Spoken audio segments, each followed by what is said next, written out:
Di saat aku berjuang merawat putraku yang terbaring lemah di rumah sakit, suamiku malah sibuk memberikan hartanya untuk kakak ipar yang baru menjanda. Dalihnya sekadar rasa kasihan belaka, tapi di balik itu semua, ada pengkhianatan menjijikkan yang sedang mereka sembunyikan. Sembari bersiap mendengarkan kisah ini, yuk, absen dulu di kolom komentar, dari kota mana saja kalian menonton. Jangan lupa dukung channel ini dengan like dan subscribe ya, supaya kami makin semangat mempersembahkan cerita yang lebih menarik lagi. Suara mesin monitor di samping ranjang rumah sakit ini menjadi satu-satunya teman yang menemaniku di tengah malam yang sunyi. Bunyi bip yang berirama konstan itu seolah menjadi penanda bahwa putraku masih bernapas, masih berjuang melawan rasa sakit yang mendera tubuh kecilnya. Bau khas obat-obatan dan karbol pembersih lantai menusuk hidungku, menyadarkanku bahwa ini bukanlah mimpi buruk, melainkan kenyataan pahit yang harus aku hadapi sendirian. Di atas ranjang bercat putih itu, Bima, putra kecilku yang baru berusia 5 tahun, terbaring tak berdaya. Wajahnya yang biasanya ceria kini pucat pasi. Bibirnya kering dan pecah-pecah. Selang infus menancap di punggung tangan kanannya, mengalirkan cairan yang menjadi penyambung nyawanya selama 4 hari terakhir ini. Dokter mendiagnosisnya terkena demam berdarah yang cukup parah, hingga trombositnya turun drastis dan mengharuskannya dirawat intensif. Aku mengusap dahi Bima yang masih terasa hangat. Rambutnya lepek karena keringat. Dalam tidurnya, sesekali ia merintih, membuat hatiku rasanya seperti diiris sembilu. Sebagai seorang ibu, melihat anak sakit adalah penderitaan yang tak terlukiskan. Aku rela menukar posisiku dengannya asalkan ia bisa kembali berlari dan tertawa seperti sedia kala. Ibu. Suara Paro Bima memecah keheningan. Matanya yang sayu terbuka perlahan, menatapku dengan penuh harap. Iya, sayang. Ibu di sini. Bima haus? Mau minum? Tanyaku lembut, buru-buru mengambil gelas plastik berisi air putih dan sedotan. Bima menggeleng pelan. Ia menarik napas panjang, seolah mengumpulkan tenaga hanya untuk berbicara. Ibu, kapan ayah datang? Bima kangen ayah. Bima mau dipeluk ayah. Pertanyaan itu meluncur begitu saja dari bibir mungilnya, menghantam relung dadaku dengan sangat keras. Aku terdiam sejenak, berusaha menelan ludah yang terasa sepahit empedu. Mataku mulai memanas, namun sekuat tenaga aku menahan air mata agar tidak jatuh di hadapan putraku. Aku tidak boleh terlihat lemah. Ayah masih sibuk kerja? Sayang. Ayah cari uang yang banyak untuk bayar rumah sakit Bima, untuk beli mainan robot-robotan yang Bima mau. Nanti kalau pekerjaan ayah sudah selesai, ayah pasti langsung ke sini. Bima sabar ya, Bima anak pintar, kan? Aku terpaksa berbohong. Lagi-lagi berbohong demi menjaga perasaannya. Bima hanya mengangguk lemah, meski kekecewaan jelas terpancar dari sorot matanya.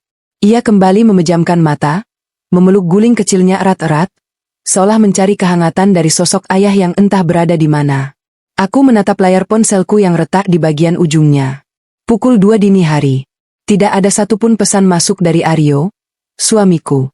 Jangankan datang menjenguk, menelepon sekadar menanyakan kabar anaknya pun tidak ia lakukan. Sepanjang hari ini, aku sudah mengiriminya belasan pesan dan menelponnya berulang kali. Hasilnya nihil.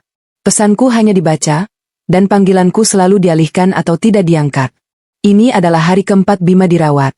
Dan tahukah kalian berapa kali suamiku itu datang menengok darah dagingnya sendiri? Hanya 1 kali. Itu pun pada hari pertama Bima masuk IGD. Ia datang dengan wajah kusut, berdiri di sudut ruangan tanpa berinisiatif memeluk anaknya, lalu pamit pergi 15 menit kemudian dengan alasan ada rapat penting yang tidak bisa ditinggalkan. Rapat penting? Di saat nyawa anakmu sedang dipertaruhkan? Rapat apa yang lebih penting dari ini? Mas? Batinku menjerit marah. Aku mencoba menekan nomor ponsel Aryo sekali lagi. Nada sambung terdengar beberapa kali sebelum akhirnya panggilan itu dijawab. Halo? Apa lagi sih? Yumna? Ini sudah malam. Suara Aryo dari seberang sana terdengar sangat ketus dan penuh nada kekesalan. Tidak ada sapaan lembut, tidak ada pertanyaan tentang keadaan Bima. Mas, kamu ada di mana? Kenapa dari tadi siang aku telepon tidak diangkat? Bima terus-terusan menanyakanmu. Mas, dia kangen sama ayahnya.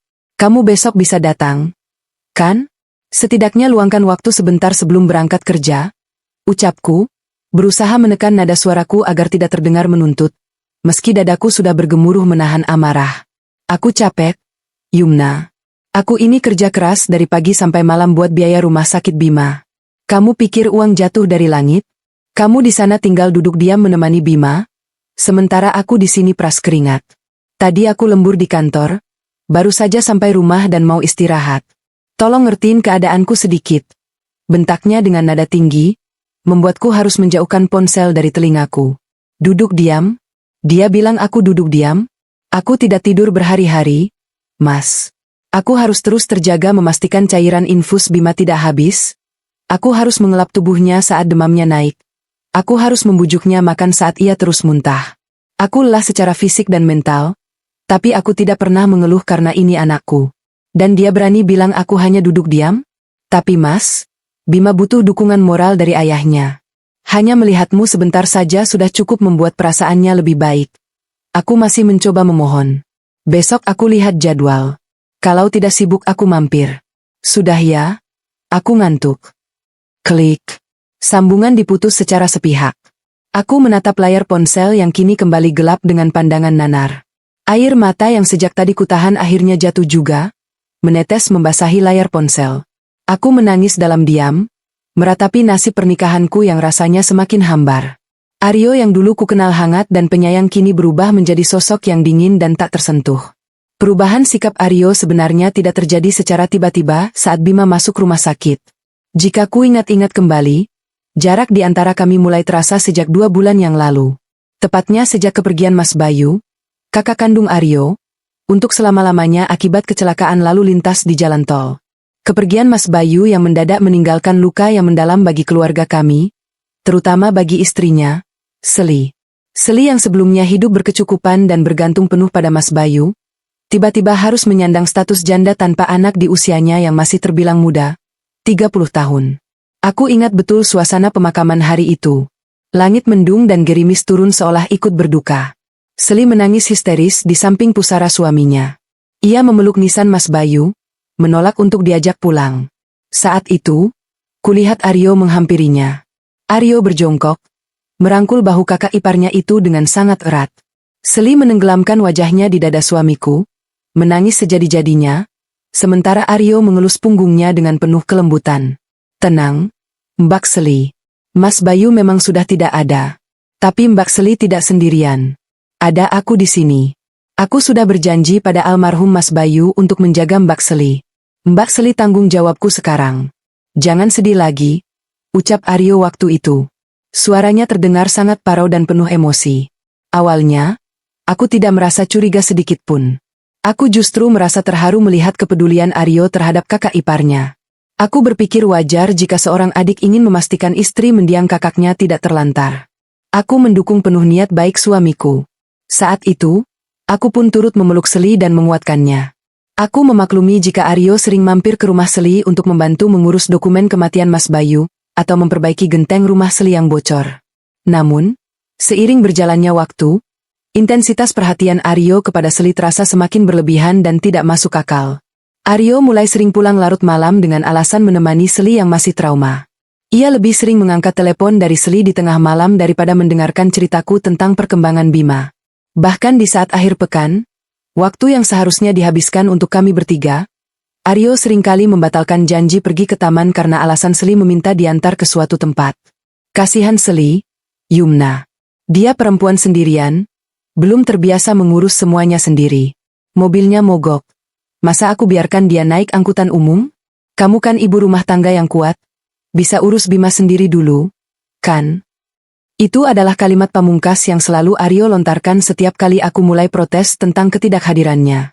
Dan karena kata, kasihan, dan janda, itulah, aku selalu dipaksa untuk mengalah. Aku menekan egoku dalam-dalam.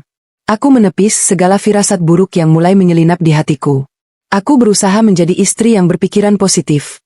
Meyakinkan diriku sendiri bahwa suamiku adalah pria baik yang sedang menolong keluarganya yang tengah kesusahan. Tapi malam ini, di ruangan rumah sakit yang dingin ini, benteng pertahananku rasanya mulai runtuh. Aku memandang wajah pucat Bima sekali lagi. Anakku sakit keras, dan ayahnya lebih memilih tidur lelap di rumah dengan dalih kelelahan bekerja. Apakah lembur itu benar-benar untuk biaya rumah sakit? Ataukah ada hal lain yang menyita waktu dan pikirannya? Aku menarik napas panjang, menghapus sisa air mata di pipiku dengan kasar. Aku tidak boleh cengeng. Aku harus kuat untuk Bima. Jika ayahnya tidak bisa diandalkan, maka aku yang akan menjadi perisai dan sandaran bagi putraku. Aku merapikan selimut Bima, lalu duduk bersandar di kursi tunggu, menatap nanar keluar jendela rumah sakit yang gelap gulita.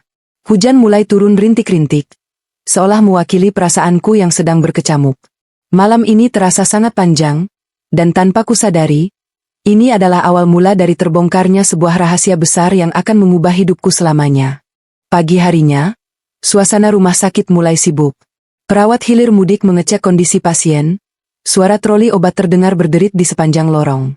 Dokter spesialis anak yang merawat Bima, Dr. Rian, baru saja selesai melakukan visitasi. Kabar baiknya, demam Bima sudah mulai turun, namun trombositnya masih belum stabil, sehingga ia masih harus dirawat beberapa hari lagi untuk observasi lebih lanjut. Di tengah kelegaan mendengar kondisi Bima, ada satu beban besar yang menghimpit dadaku, biaya. Suster memberikan secari kertas berisi rincian tagihan sementara yang harus segera dilunasi ke bagian administrasi. Mataku membelalak melihat deretan angka yang tertera di sana. 15 juta rupiah. Itu baru biaya sementara untuk 4 hari pertama, belum termasuk sisa hari perawatan Bima dan obat-obatan tambahan yang baru saja diresepkan. Kepalaku tiba-tiba terasa pusing. Dari mana aku mendapatkan uang sebanyak ini dalam waktu singkat? Tabunganku sendiri sudah habis untuk membayar uang muka masuk rumah sakit tempo hari. Selama ini aku memang hanya mengandalkan nafkah dari Aryo karena aku berhenti bekerja sejak Bima lahir. Atas permintaan Aryo sendiri yang ingin aku fokus menjadi ibu rumah tangga. Dengan tangan gemetar, aku meraih ponsel dan mencoba menghubungi Aryo kembali. Panggilan pertama tidak diangkat. Panggilan kedua, barulah terdengar suara baritonnya. Ada apa lagi pagi-pagi telepon? Aku lagi siap-siap mau berangkat kerja nih. Sapa Aryo tanpa basa-basi, suaranya terdengar terburu-buru. Mas, suster baru saja memberikan rincian tagihan sementara. Bima masih harus dirawat beberapa hari lagi, tapi kita harus membayar tagihan yang sekarang dulu sebesar 15 juta. Tabunganku sudah habis. Mas, kamu bisa transfer uangnya ke rekeningku sekarang? Bagian administrasi sudah menunggu.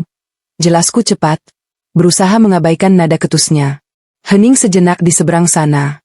Aku bisa mendengar helaan napas panjang Aryo. 15 juta? Kok mahal banget sih? Kamu tuh cari rumah sakit yang biasa aja kenapa sih? Yumna? Gak usah sok-sokan masukin Bima ke ruangan VIP kalau ujung-ujungnya nyusahin begini. Bentaknya tiba-tiba, membuatku terlonjak kaget. Mas, ini bukan masalah VIP atau bukan. Bima kondisinya kritis waktu itu, dan hanya rumah sakit ini yang ruang picunya kosong. Lagi pula, ini nyawa anak kita. Mas, kenapa kamu perhitungan sekali? Kemarin kamu bilang kamu lembur terus buat cari biaya rumah sakit Bima. Mana uangnya? Mas? Balasku dengan nada yang tak kalah tinggi. Kesabaranku mulai habis. Uangnya belum cair. Gajiku kan masih minggu depan. Terus uang simpananku juga lagi menipis. Kamu usahakan cari pinjaman dulu sana ke teman-temanmu atau keluargamu. Aku lagi pusing mikirin kerjaan, jangan ditambah beban lagi dong. Sanggah Aryo gelagapan. Menipis? Mas, gaji kamu itu puluhan juta per bulan. Tiap bulan kamu selalu bilang ada sisa tabungan. Masa untuk 15 juta saja kamu tidak ada sama sekali? Lagi pula masa aku harus pinjam ke orang lain sementara ayahnya sendiri punya gaji besar? Cecarku. Ada sesuatu yang tidak beres di sini. Instingku sebagai istri mulai meronta. Sudahlah. Kubilang tidak ada ya tidak ada. Kamu jangan banyak nuntut. Nanti sore sepulang kerja aku ke sana, kita bicarakan lagi. Aku... Klik. Sambungan diputus dengan kasar. Aku tertegun, menatap ponselku dengan dada naik turun menahan emosi. Uang menipis? Alasan macam apa itu? Selama ini gaya hidup Aryo selalu terlihat mapan. Ia tidak punya hutang di bank, cicilan rumah pun sudah lunas. Kemana perginya uang-uang itu? Sore harinya, Aryo benar-benar datang. Wajahnya terlihat kusut. Ia mengenakan kemeja kerjanya yang agak berantakan. Ia masuk ke ruangan Bima, hanya melihat Bima sebentar yang sedang tertidur pulas akibat pengaruh obat, lalu duduk di sofa dengan wajah cemberut. Mana tagihannya? Tanyanya dingin tanpa menatapku. Aku menyodorkan kertas tagihan itu. Aryo membacanya sekilas, lalu mendengus kasar. Ya sudah, Nanti aku usahakan cari pinjaman ke kantor. Kamu jangan cerewet lagi. Aku mau ke kantin dulu cari kopi. Pusing kepalaku. Aryo berdiri, meletakkan jas dan tas kerjanya begitu saja di atas sofa, lalu bergegas keluar ruangan. Aku menatap barang-barang Aryo yang berserakan. Saat itulah, pandanganku tertuju pada tablet kerja Aryo yang sedikit menyembul dari dalam tasnya yang setengah terbuka. Benda itu biasanya selalu dikunci dan Aryo sangat protektif terhadapnya. Namun entah kenapa, mungkin karena terburu-buru, tablet itu tidak dalam keadaan terkunci. Layarnya menyala karena ada notifikasi masuk. Jantungku berdebar kencang. Tanganku terasa dingin, tapi rasa penasaran yang menggunung mengalahkan keraguanku. Dengan tangan sedikit gemetar, aku menarik tablet itu. Notifikasi yang muncul adalah email masuk dari salah satu bank swasta langganan Aryo. Laporan statement bulanan. Tanpa berpikir panjang, aku membuka email tersebut. Karena Aryo sudah masuk ke akun emailnya di tablet itu, dokumen tersebut terbuka dengan mudah tanpa meminta kata sandi.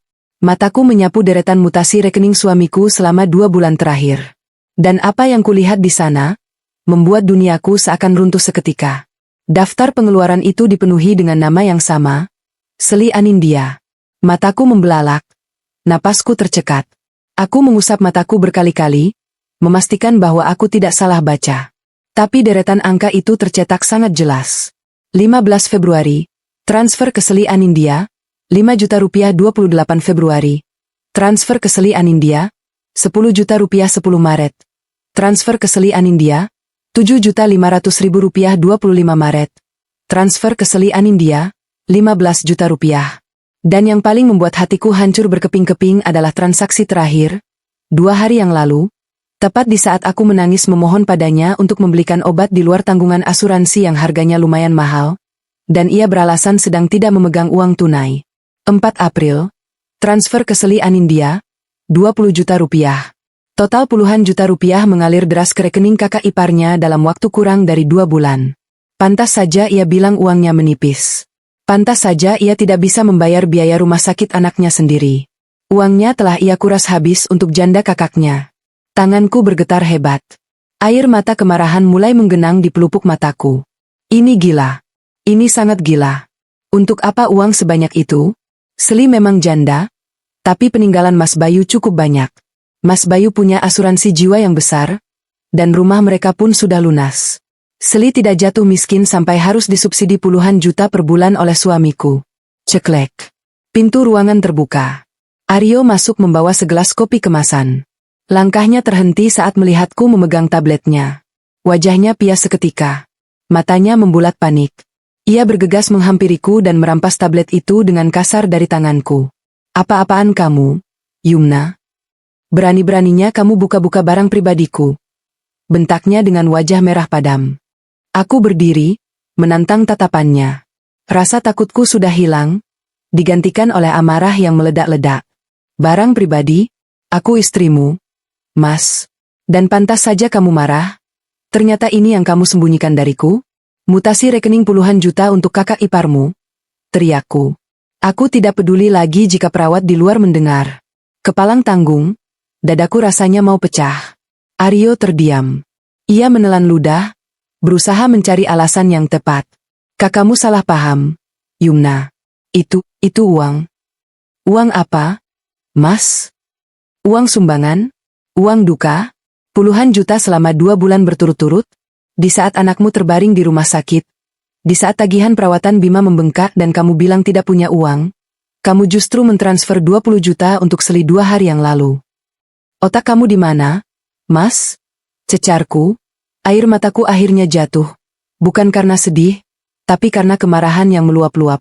Aryo mengusap wajahnya kasar. Ia membuang napas, lalu memasang wajah keras kepala yang menjadi ciri khasnya jika sedang terpojok. Ia maju selangkah, menatapku tajam. Iya, memang aku transfer uang ke Seli. Kenapa? Kamu mau marah, Yumna? Kamu harus pakai logika dan hati nurani kamu sedikit. Seli itu janda sekarang. Mas Bayu baru meninggal. Dia tidak bekerja, tidak punya penghasilan tetap. Sebagai adik ipar, sebagai laki-laki di keluarga ini, sudah menjadi tanggung jawab dan kewajibanku untuk menafkahi dia. Kasihan Seli, tidak ada yang menafkahinya. Uang asuransi Mas Bayu belum cair semua. Dia butuh uang untuk biaya hidup, untuk bayar cicilan mobil, untuk keperluan rumah tangga. Masa aku biarkan keluarga kakakku sendiri melarat? Penjelasan Aryo membuatku tercengang. Alasan berkedok iba yang sangat menjijikkan. Tanggung jawabmu katamu, menafkahi, Mas. Seli itu iparmu, bukan istrimu. Kewajiban utamamu adalah menafkahi aku dan Bima. Bima anak kandungmu, darah dagingmu, sedang berjuang nyawa di sini. Dan kamu lebih memprioritaskan cicilan mobil janda kakak kamu daripada biaya pengobatan anakmu sendiri. Alasan kemanusiaan macam apa itu? Sergahku keras, menunjuk-nunjuk wajahnya. Kamu ini memang egois ya, Yumna. Kamu tidak punya empati sama sekali. Seli itu sedih, dia kehilangan suaminya. Uang segitu tidak ada apa-apanya dibanding penderitaannya. Kamu tidak tahu rasanya jadi dia. Kamu cuma tahu menuntut, dan menuntut. Soal biaya rumah sakit Bima, kan aku sudah bilang akan kuusahakan cari pinjaman. Kenapa kamu meributkan hal yang bisa diselesaikan baik-baik? Jangan jadi istri yang pendengki. Aryo memutarbalikkan fakta, menjadikan aku seolah-olah penjahat yang tak punya perasaan. Aku terperanjat mendengar ucapannya. Gaslighting yang luar biasa. Ia menyalahkan aku atas keburukannya sendiri. Lidahku keluh, bukan karena aku kalah argumen, tapi karena aku menyadari betapa busuknya pemikiran laki-laki yang berstatus suamiku ini. Ibu, jangan teriak-teriak. Suara lemah Bima dari atas ranjang menghentikan pertengkaran kami. Bima terbangun karena suara keras kami, matanya yang sayu menatap kami berdua dengan ketakutan. Melihat kondisi Bima, aku langsung tersadar. Aku segera menghampiri ranjang, membelai rambut Bima dan menenangkannya. Maafkan ibu, sayang. Ibu cuma ngobrol sama ayah. Bima tidur lagi ya? Bujuku lembut, mati-matian menahan isak tangis. Aryo mendengus kesal. Ia mengambil tasnya dengan kasar. Aku pulang. Aku pusing menghadapi istri yang tidak punya empati sepertimu. Besok aku suruh bagian keuangan kantorku bayar tagihannya. Tanpa menoleh sedikit pun ke arah Bima yang menatapnya, Aryo berjalan keluar ruangan dan membanting pintu dengan keras. Brah! Aku terduduk lemas di tepi ranjang, memeluk lututku. Suasana ruangan kembali sunyi, hanya menyisakan bunyi bip monitor. Alasan Aryo tentang belas kasihan dan tanggung jawab mungkin terdengar masuk akal bagi orang awam. Tapi sebagai seorang wanita, instingku mengatakan ada hal yang lebih gelap di balik semua transferan uang itu. Seli bukanlah wanita bodoh yang tidak bisa mengelola keuangan. Dan suamiku bukanlah malaikat berhati suci yang rela menelantarkan anaknya demi beramal pada iparnya. Ada kebohongan besar yang sedang ditutupi dengan tameng rasa kasihan. Dan aku berjanji pada diriku sendiri, aku tidak akan tinggal diam. Aku akan mencari tahu kebenarannya, secercah apapun itu, meski harus menghancurkan hatiku sendiri. Air mata ini menjadi saksi bisu bahwa mulai detik ini, aku tidak akan lagi menjadi istri yang mudah dibodohi. Perang baru saja dimulai. Sinar matahari pagi yang menerobos masuk melalui celah kerai jendela rumah sakit terasa menyilaukan, seolah mengejek mataku yang sembab dan kurang tidur. Ini adalah hari kelima putraku dirawat. Syukurlah. Dokter Rian membawa kabar yang sedikit melegakan hatiku. Kondisi Bima berangsur stabil, demamnya sudah tidak lagi tinggi, dan ia sudah mulai mau menelan bubur walau hanya beberapa suap. Namun, pakaian ganti Bima dan beberapa perlengkapanku sudah habis. Selama berhari-hari aku hanya memakai 2 potong baju yang kucuci bergantian di wastafel kamar mandi rumah sakit. Baju itu kini terasa lengket dan bau karbol. Melihat Bima yang sedang tertidur pulas setelah meminum obatnya, aku memutuskan untuk pulang sebentar ke rumah. Aku menitipkan Bima pada perawat jaga yang memang sudah sangat mengenalku karena aku tidak pernah beranjak dari bangku penunggu sejak hari pertama. Berbekal tas kain kosong, aku memesan taksi daring menuju rumah kami yang jaraknya sekitar 30 menit dari rumah sakit. Sepanjang perjalanan di dalam taksi, kepalaku tidak berhenti berputar memikirkan deretan angka mutasi rekening suamiku yang kulihat kemarin sore. 20 juta rupiah. Angka itu terus menari-nari di pelupuk mataku, mengalahkan rasa kantuk dan lelah yang mendera tubuhku. Alasan Aryo tentang kewajiban menafkahi janda kakaknya terus terngiang di telingaku, terdengar begitu sumbang dan penuh kebohongan. Aku mengenal keluarga suamiku dengan baik. Almarhum Mas Bayu bukanlah orang sembarangan. Jabatannya di sebuah perusahaan BUMN memastikan bahwa Seli ditinggalkan dengan tabungan yang lebih dari cukup, Belum lagi uang duka dan asuransi yang nominalnya pasti fantastis. Tidak masuk akal jika Seli sampai harus meminta-minta belas kasihan pada adik iparnya untuk biaya hidup sehari-hari, apalagi sampai puluhan juta dalam sebulan. Taksi yang kutumpangi akhirnya berhenti tepat di depan pagar rumah berlantai 2 yang selama 5 tahun ini menjadi istanaku dan Aryo. Aku membayar ongkos taksi dan turun dengan langkah gontai. Rumah itu tampak sepi dari luar. Pagar besi berwarna hitam itu tertutup rapat, namun tidak terkunci. Aku mendorong pagar itu perlahan. Begitu pagar terbuka cukup lebar untuk kulewati, langkahku mendadak terhenti. Mataku terpaku pada sebuah pemandangan yang seketika membuat darahku mendidih. Di garasi rumahku, tepat di sebelah ruang kosong tempat mobil suamiku biasa terparkir, bertengger sebuah mobil city car berwarna merah mengkilap. Aku sangat mengenal mobil itu. Itu adalah mobil milik Seli. Jantungku seketika berdegup kencang, memompa kecurigaan yang semakin pekat di dadaku. Untuk apa dia ada di rumahku pagi-pagi begini? Bukankah Aryo bilang dia sedang sibuk bekerja dan lembur? Kenapa mobil Seli ada di sini sementara aku tahu jadwal suamiku hari ini seharusnya berada di kantor sejak jam 8 pagi? Aku menelan ludah, berusaha menekan gemuruh di dadaku. Tanpa menimbulkan suara sedikit pun, aku melangkah mengendap-endap menuju pintu utama. Pintu kayu jati itu sedikit terbuka, menyisakan celah sekitar 10 cm. Udara dingin dari pendingin ruangan menyapu wajahku, membawa serta sebuah aroma yang sangat asing namun menyengat. Itu bukan aroma pewangi ruangan rasa lemon yang biasa kugunakan. Itu adalah aroma parfum wanita yang sangat manis, pekat, dan mahal. Aroma yang sangat tidak cocok dengan suasana rumah yang sedang ditinggal penghuninya merawat anak sakit. Dengan tangan gemetar, aku mendorong pintu itu perlahan, berusaha agar engselnya tidak berderit. Aku melangkah masuk ke ruang tamu yang menyatu dengan ruang keluarga. Tidak ada siapa-siapa di sana, namun suara tawa kecil terdengar dari arah dapur yang bersebelahan dengan meja makan. Itu adalah suara tawa seorang wanita. Tawa yang manja dan menggoda. Aku menahan napas, berjalan mengendap-endap menyusuri dinding, mendekati sumber suara. Dan di sanalah aku melihat mereka. Pemandangan yang membuat duniaku seakan runtuh untuk kedua kalinya dalam 2 hari berturut-turut. Suamiku, Aryo, berdiri menyandar di pinggiran meja dapur. Ia sudah berpakaian rapi dengan kemeja kerja berwarna biru muda, namun dasinya belum terpasang dengan benar. Dan tepat di hadapannya, berdiri sangat rapat hingga hampir tidak ada jarak di antara tubuh mereka, adalah Seli. Wanita yang menyandang status janda almarhum kakak iparku itu mengenakan gaun selutut berbahan jatuh yang memperlihatkan lekuk tubuhnya dengan sangat jelas. Riasan wajahnya sempurna, rambutnya dicatok rapi dan dibiarkan tergerai ke satu sisi bahu. Tangan Seli yang lentik, dengan kuku bercat merah terang, sedang sibuk mengikatkan dasi di kerah kemeja suamiku. Seli mendongak menatap wajah Aryo dengan tatapan yang sangat memuja, senyum nakal tersungging di bibirnya. Sementara Aryo, suamiku yang semalam membentakku dan beralasan pusing memikirkan biaya rumah sakit anaknya, kini menatap wanita di depannya dengan tatapan lembut yang sudah lama tidak kudapatkan. Tangan kanan Aryo bertengger santai di pinggang Seli, seolah itu adalah tempat yang paling wajar baginya untuk meletakkan tangan. Mereka terlihat persis seperti sepasang suami istri yang sedang bermesraan sebelum berangkat kerja, meniadakan fakta bahwa mereka adalah kakak ipar dan adik ipar, dan melupakan fakta bahwa istri sah dan anak kandung pria itu sedang menderita di rumah sakit. Mas Aryo ini kebiasaan deh, kalau pasang dasi pasti miring. Untung ada aku, ucap Seli dengan nada manja yang dibuat-buat. Tangannya sengaja berlama-lama merapikan kerah kemeja Aryo, jari-jarinya mengelus dada bidang suamiku dengan gerakan yang lambat. Aryo tertawa kecil, tawa yang terdengar sangat lepas dan bahagia. Iya, Mbak Seli. Untung ada kamu.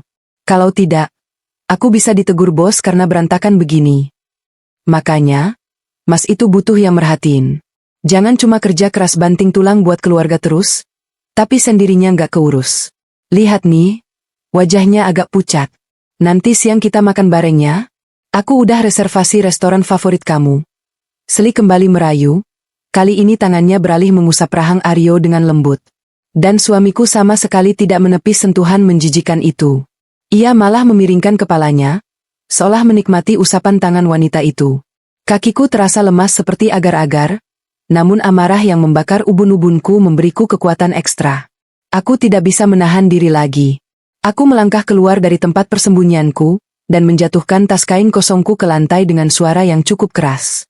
Bruk. Aryo dan Seli terlonjak kaget seakan baru saja tersambar petir.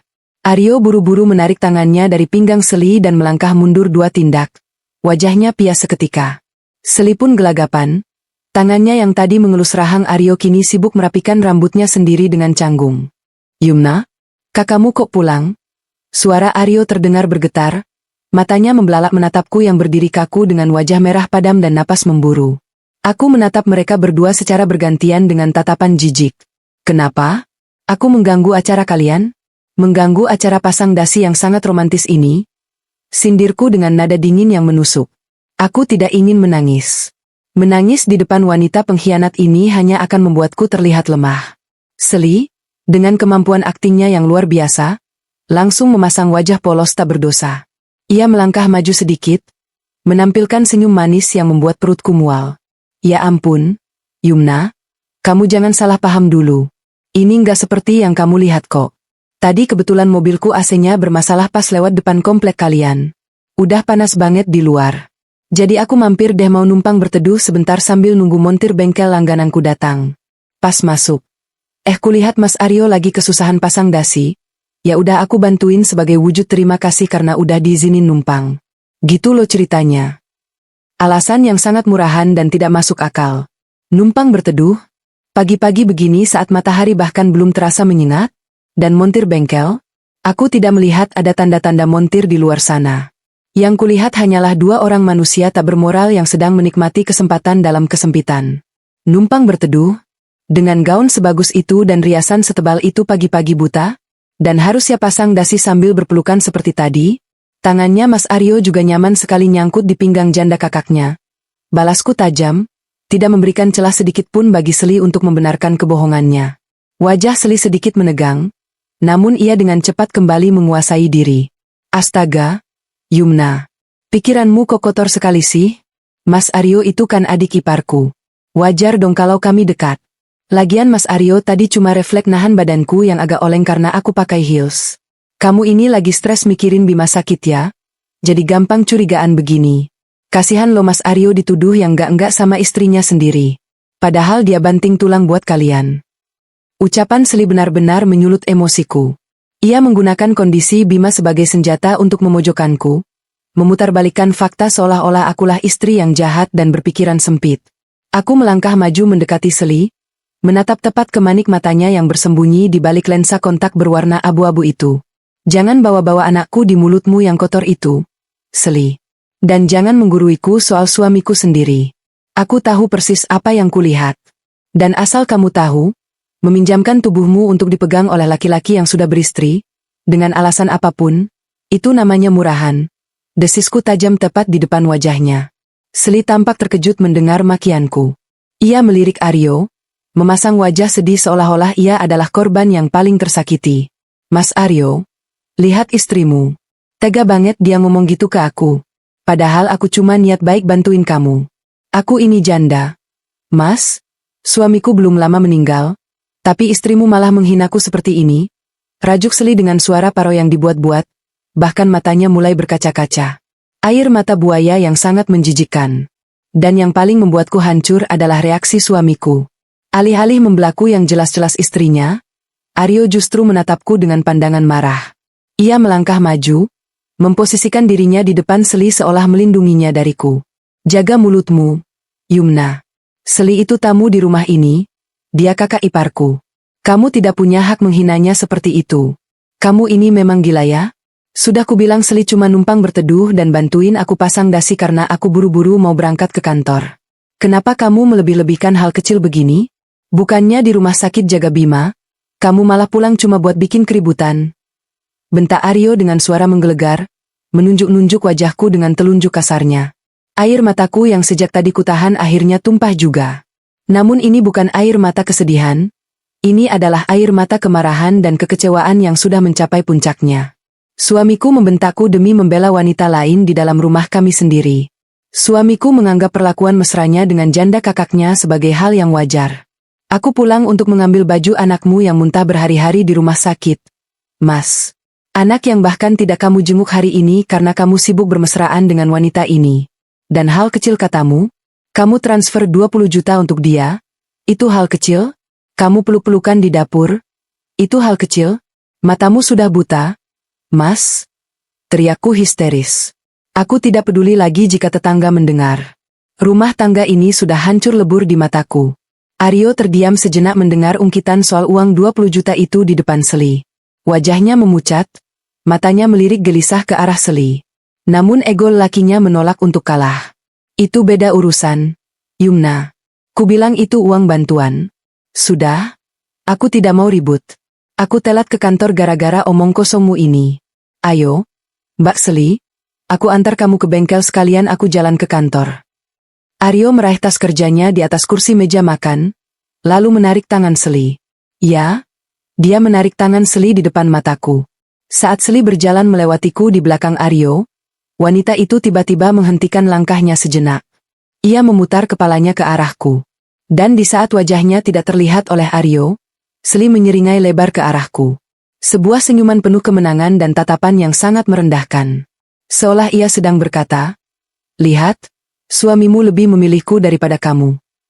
Mereka berdua berjalan keluar rumah, masuk ke mobil masing-masing, dan melaju pergi meninggalkanku sendirian di dalam rumah yang kini terasa sangat dingin dan asing.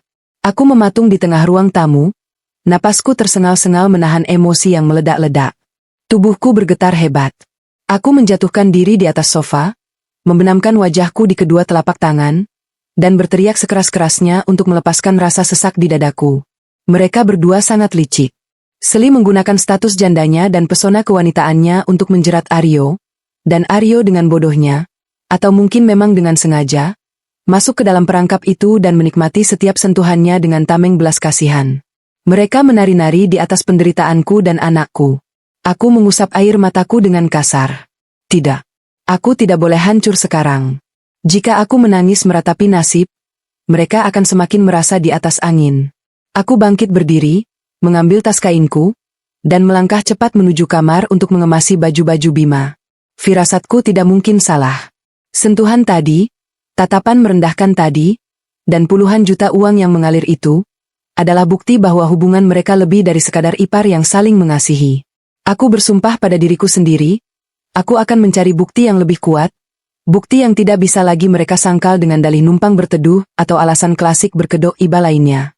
Aku akan membongkar kebusukan mereka hingga mereka tidak punya lagi tempat untuk bersembunyi. Udara sore di rumah sakit terasa sedikit lebih hangat setelah hujan lebat mengguyur kota sejak siang tadi. Aku duduk di kursi di sebelah ranjang Bima sambil menyuapinya potongan buah apel. Sejak kejadian di rumah pagi tadi, aku kembali ke rumah sakit dengan pikiran yang berkecamuk, namun aku berusaha mati-matian menyembunyikan wajah muramku di depan putraku. Kondisi Bima semakin membaik hari ini. Ia sudah bisa duduk bersandar dan menonton film kartun kesukaannya dari layar televisi kecil di dinding kamar. Celotehan riangnya sedikit banyak menjadi pelipur lara di tengah kehancuran hatiku. "Ibu, apelnya enak banget." "Bima mau lagi," ucapnya dengan mulut penuh, senyum mengembang di bibir mungilnya yang mulai berwarna merah muda, tidak lagi pucat pasi seperti hari-hari sebelumnya. Aku tersenyum tulus, mengelus rambutnya yang lembut. "Makan yang banyak, sayang, biar Bima cepat sembuh dan kita bisa pulang ke rumah." Hanya ucapan, pulang ke rumah, itu yang kini terasa mengganjal di tenggorokanku. Rumah yang dulu menjadi tempat paling nyaman bagiku, kini terasa seperti sarang pengkhianat. Bayangan Aryo dan Seli yang berpelukan di dapur pagi tadi masih tergambar sangat jelas di ingatanku, terus berputar-putar seperti kaset rusak yang menyiksa mentalku. Menjelang maghrib, pintu kamar rawat inap Bima terbuka. Aryo masuk dengan wajah kuyu dan pakaian yang masih sama seperti pagi tadi. Ia membawa sebuah kantong plastik berisi makanan ringan dan meletakkannya di atas nakas. Bima yang melihat kedatangan ayahnya langsung memanggil dengan riang. "Ayah! Ayah datang!" seru Bima, merentangkan kedua tangannya minta dipeluk. Aryo tersenyum tipis, menghampiri Bima dan memeluknya sekilas. Sangat sekilas, seolah tidak ada kerinduan yang membara dari seorang ayah yang anaknya nyaris melewati masa kritis. "Iya, jagoan ayah. Sudah sembuh belum? Ayah bawain biskuit kesukaan Bima nih," ucap Aryo, suaranya terdengar datar dan lelah. Ia kemudian beralih menatapku. Tidak ada permintaan maaf atas kejadian pagi tadi, tidak ada rasa bersalah di wajahnya. Ia bersikap seolah-olah pertengkaran hebat kami tidak pernah terjadi. "Aku mau mandi dulu di kamar mandi sini. Badanku lengket banget habis dari lapangan tadi siang," kata Aryo padaku tanpa basa-basi, lalu merogoh saku celananya, mengeluarkan ponsel pintarnya dan meletakkannya begitu saja di atas meja kecil di dekat sofa. Setelah mengambil handuk dan pakaian ganti dari tas kecil yang dibawanya, ia masuk ke dalam kamar mandi dan mengunci pintu. Terdengar suara kucuran air shower dari dalam. Aku menatap ponsel Aryo yang tergeletak di atas meja. Benda persegi panjang berwarna hitam itu seolah memanggil-manggilku. Selama ini, Aryo sangat protektif terhadap ponselnya. Ia tidak pernah meninggalkannya sembarangan, bahkan saat pergi ke toilet pun ponsel itu selalu dibawanya. Dan yang paling membuatku curiga adalah sejak 2 bulan yang lalu, Aryo mengganti kata sandi ponselnya tanpa memberitahuku. Dulu kata sandinya adalah tanggal lahir Bima, tapi ketika suatu hari aku ingin meminjam ponselnya untuk menelepon ibuku karena pulsaku habis, kata sandi itu sudah diubah dan Aryo marah besar saat tahu aku mencoba membukanya. Namun malam ini, entah karena ia terlalu lelah atau merasa aku tidak akan berani menyentuh ponselnya lagi setelah pertengkaran hebat kami, ia meninggalkannya begitu saja. Memanfaatkan suara air yang cukup keras dari dalam kamar mandi, dan Bima yang sedang asyik menonton televisi, aku melangkah cepat menuju meja itu. Jantungku berdegup kencang. Tanganku berkeringat dingin. Jika Aryo keluar dan memergokiku, habislah aku. Tapi tekadku sudah bulat. Kejelasan status rumah tanggaku ada di dalam benda ini. Aku mengambil ponsel itu dan menyalakan layarnya. Permintaan memasukkan 6 digit PIN muncul di layar. Aku menarik napas panjang, mencoba menenangkan diri. Otakku berputar cepat. Angka apa yang akan digunakan oleh seorang laki-laki yang sedang dimabuk asmara oleh selingkuhannya? Percobaan pertama, aku memasukkan tanggal lahir Aryo sendiri. 6 digit. Salah. Percobaan kedua, aku mencoba tanggal pernikahan kami. Tentu saja, itu terlalu berharap. Layar menunjukkan tulisan, PIN salah. Percobaan ketiga, aku memasukkan tanggal meninggalnya Mas Bayu. Mungkin saja Aryo sangat berduka hingga menjadikannya kata sandi. Masih salah. Tinggal 2 kali percobaan sebelum ponsel ini terkunci selama beberapa menit. Keringat dingin mulai menetes dari pelipisku. Aku melirik ke arah pintu kamar mandi. Suara air masih terdengar deras. Aku memejamkan mata, memutar kembali ingatan tentang keluarga Aryo. Tanggal lahir Seli. Ya, aku ingat saat perayaan ulang tahun ibu mertuaku tahun lalu, Seli sempat menyebutkan tanggal lahirnya karena ternyata berdekatan dengan tanggal lahir ibu mertua. 21 September, tahun 95. 2, 1, 0, 9, 9, 5. Dengan jari gemetar, aku mengetikkan 6 angka itu di layar ponsel suamiku. 21995. Klik. Layar ponsel terbuka, menampilkan deretan ikon aplikasi. Napasku tercekat. Aku berhasil masuk. Namun keberhasilan ini justru menghantam dadaku dengan kenyataan yang sangat pahit. Suamiku mengganti kata sandi ponselnya yang semula tanggal lahir anak kandungnya, menjadi tanggal lahir janda kakaknya. Fakta ini saja sudah cukup membuktikan seberapa pentingnya posisi wanita itu di hati suamiku sekarang. Tanpa membuang waktu sedetik pun, aku langsung membuka aplikasi WhatsApp. Tanganku mencari nama Seli di kolom pencarian. Seli tidak diberi nama aneh-aneh, hanya Mbak Seli, dengan tambahan emotikon bunga mawar merah di belakangnya. Aku membuka ruang obrolan itu. Dan apa yang terpampang di layar membuat duniaku benar-benar berhenti berputar. Ruang obrolan itu penuh dengan pesan yang dikirim setiap hari, hampir setiap jam. Tidak ada sedikit pun obrolan tentang kesedihan, tentang almarhum Mas Bayu, atau tentang hal-hal wajar antara ipar. Semua percakapan itu menjijikkan, penuh dengan rayuan murahan dan panggilan sayang yang membuat perutku mual. Aku menggulir layar ke atas, membaca pesan-pesan yang dikirim sejak bulan lalu. Seli, Mas Aryo sayang, makasih ya transferannya bulan ini. Udah masuk nih 20 jutanya. Kamu emang pahlawan aku. Aryo, sama-sama, cantik. Uangnya dipakai buat apa aja? Jangan boros-boros ya. Ingat aku juga harus bagi buat istri di rumah biar dia nggak curiga. Seli, tenang aja, Mas. Aku pakai buat beli tas Hermes yang kemarin kita lihat di mall, sama buat perawatan di salon spa. Kan aku harus cantik dan wangi terus buat Mas Aryo. Kapan kita ketemu lagi di tempat biasa? Aku kangen sentuhan kamu. Aryo, sabar ya sayang. Anakku lagi rewel sakit demam, istriku nyuruh aku jaga terus. Besok siang aja pas aku alasan keluar makan siang dari kantor. Kita check-in di hotel yang kemarinnya. Mataku memanas. Dadaku sesak luar biasa, seperti ada batu besar yang menimpa paru-paruku. Di saat aku menangis sendirian di IGD malam itu, memohon pada dokter untuk menyelamatkan nyawa Bima, suamiku malah sibuk merencanakan pertemuan mesumnya dengan Seli. Uang yang katanya untuk biaya hidup janda yang kesusahan, ternyata dipakai untuk membeli tas mewah dan perawatan di salon demi memuaskan nafsu suamiku. Aku menahan isak tangis yang hampir pecah dari tenggorokanku. Aku menggigit bibir bawahku kuat-kuat hingga terasa amis darah. Air mataku jatuh berderai membasahi layar ponsel. Betapa buta dan bodohnya aku selama ini. Aku mempercayai laki-laki yang dengan teganya menusukku dari belakang saat anak kami berada di ambang kematian. Aku terus menggulir layar ke bawah, membaca pesan-pesan terbaru hari ini, tak lama setelah kejadian di rumah pagi tadi. Aryo, sayang, maaf ya pagi tadi istriku tiba-tiba pulang. Kamu nggak apa-apakan dibentak sama dia? Dia memang orangnya emosian. Seli, nggak apa-apa kok. Mas, aku kan aktris yang pintar. Hehe. Lucu banget lihat muka istri kamu yang merah pada menahan marah. Tapi Mas Aryo kok malah bela aku sih di depan dia? Nanti dia makin curiga loh. Aryo, biarin aja. Lagian aku udah mulai muak sama dia yang isinya cuma nuntut dan ngeluh terus. Beda sama kamu yang selalu bikin aku seneng dan puas. Siang ini jadikan makan barengnya? Seli? Jadi dong, Mas. Nanti habis makan siang, kita mampir ke hotel sebentar yuk. Aku udah reservasi lo pakai uang yang 20 juta itu. Bukti reservasinya aku kirim ya. Tepat di bawah pesan itu, terdapat sebuah gambar yang dikirim oleh Seli. Sebuah tangkapan layar bukti reservasi kamar di salah satu hotel bintang 4 di pusat kota, tertanggal hari ini, atas nama Seli Anindya. Check-in jam 1 siang, check-out jam 4 sore. Tepat di jam di mana Aryo mengaku sedang pusing mencari pinjaman uang ke teman-teman kantornya, untuk biaya rumah sakit Bima. Kaki dan tanganku gemetar hebat.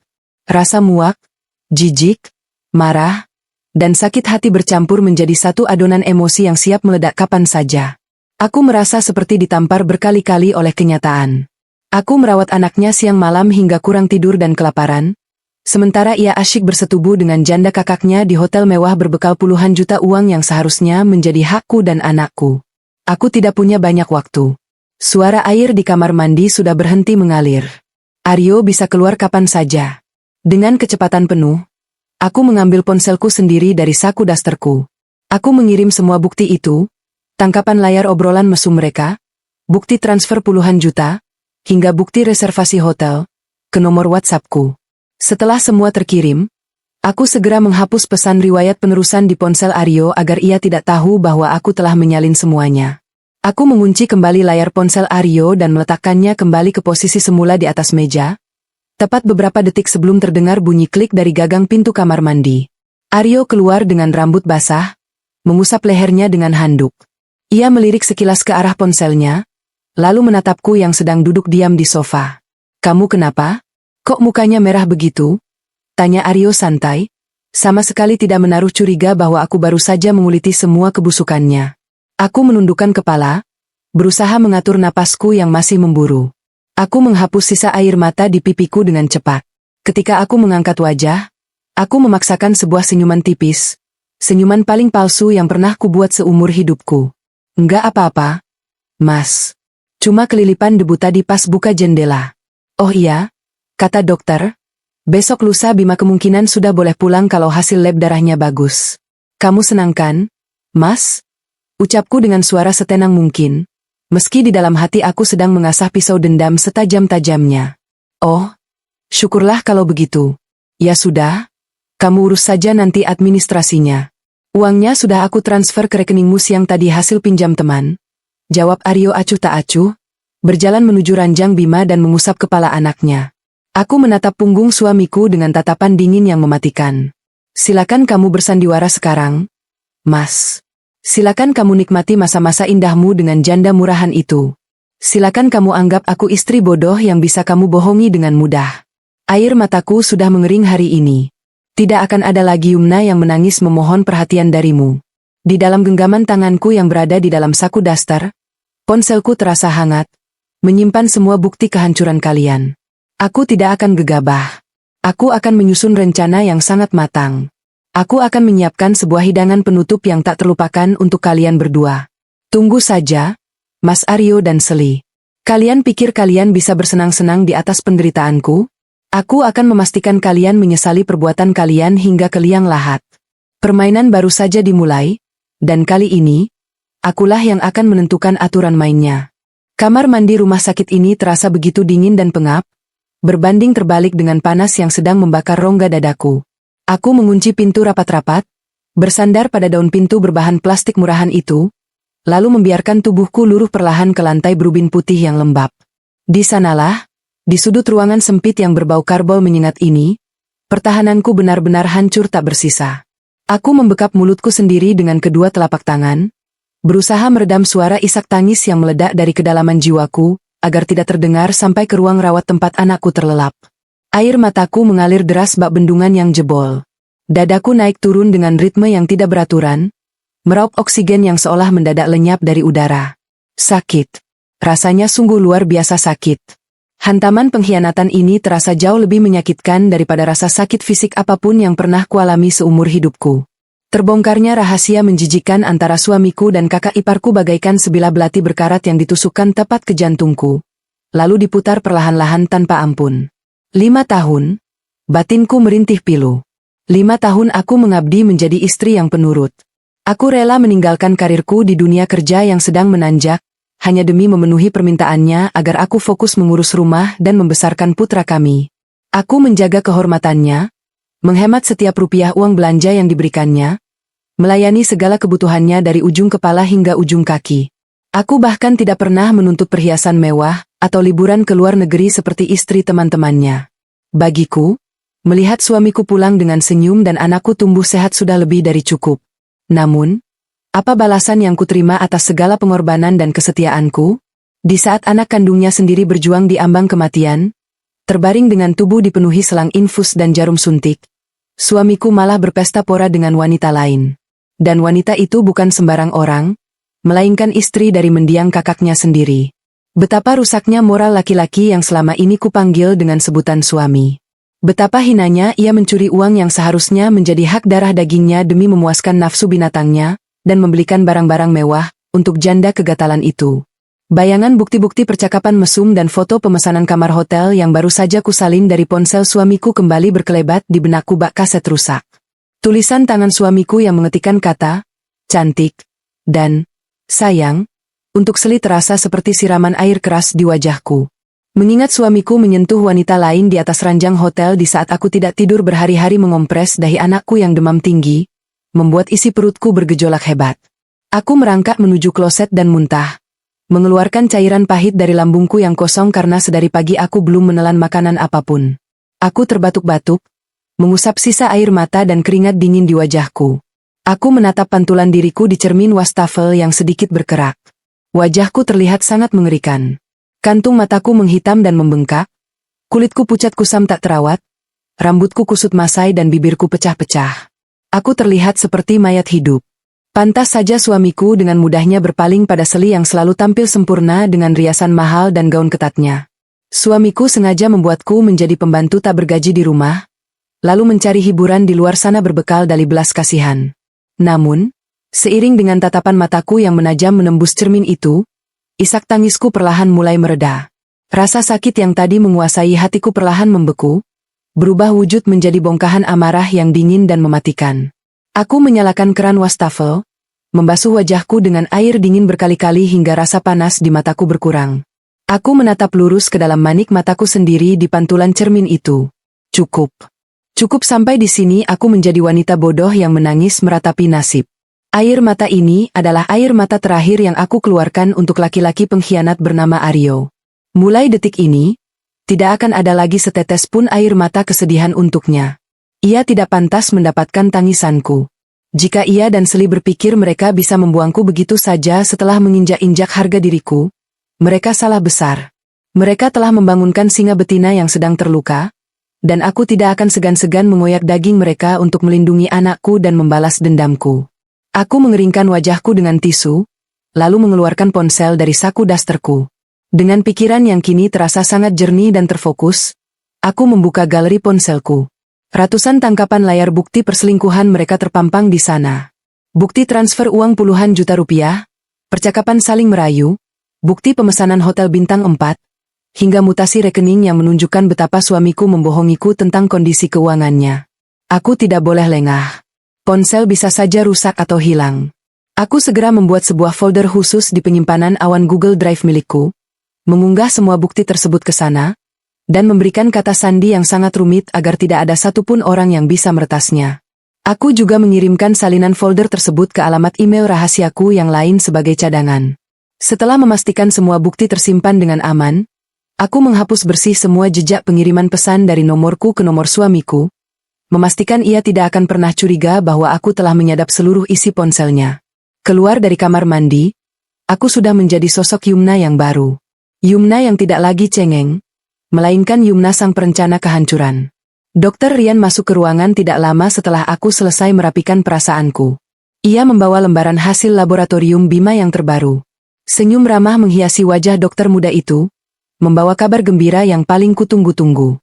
Trombosit Bima sudah naik ke angka normal, demamnya tidak pernah kembali, dan asupan makannya sudah sangat membaik. Bima diizinkan pulang hari ini. Mendengar kabar itu, Bima bersorak kegirangan. Ia langsung melompat memelukku. Ibu, kita pulang.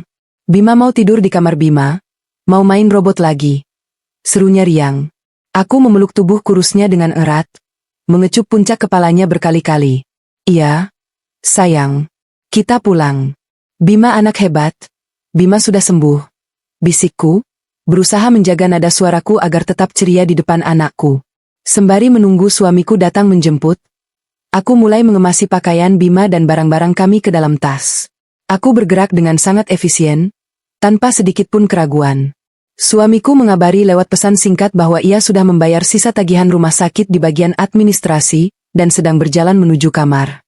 Ia menyebutkan kembali kebohongannya bahwa uang itu adalah hasil pinjaman dari temannya. Aku hanya membaca pesan itu tanpa membalasnya. Sebuah senyum sinis mengembang di sudut bibirku. Pinjaman teman? Omong kosong. Uang itu pasti diambilnya dari sisa gajinya yang disembunyikan dariku, mengingat puluhan juta lainnya sudah ia berikan secara cuma-cuma pada sang janda pujaan hati. Pintu kamar terbuka. Suamiku masuk dengan gaya congkaknya yang khas. Ia mengenakan kemeja santai, wajahnya terlihat segar, sama sekali tidak memancarkan aura seorang ayah yang kelelahan menjaga anak sakit. Tentu saja ia segar bugar. Bukankah ia baru saja menghabiskan waktu berjam-jam bersenang-senang di ranjang hotel kemarin siang? Sudah siap semua? Yumna? Ayo cepat. Aku mau istirahat di rumah. Tagihannya sudah lunas. Kepalaku rasanya mau pecah memikirkan cara mengembalikan hutang ke teman kantorku nanti. Keluhnya tanpa rasa bersalah, melirik tas-tas bawaan kami. Aku membalikkan badan menatapnya. Kubingkai wajahku dengan ekspresi tenang, memasang topeng kepalsuan yang sempurna. Aku mengulas senyum tipis yang terlihat begitu tulus. Sudah, Mas. Maaf ya kalau aku dan Bima sudah merepotkanmu dan membuatmu harus berhutang. Aku janji di rumah nanti aku akan memasakkan makanan kesukaanmu supaya lelahmu hilang. Terima kasih sudah mengusahakan yang terbaik untuk anak kita. Ucapku dengan nada suara yang sangat lembut, persis seperti istri penurut yang selama ini ia kenal. Suamiku tampak sedikit terkejut mendengar nada biacaraku yang tidak lagi emosional seperti pertengkaran kami beberapa hari yang lalu.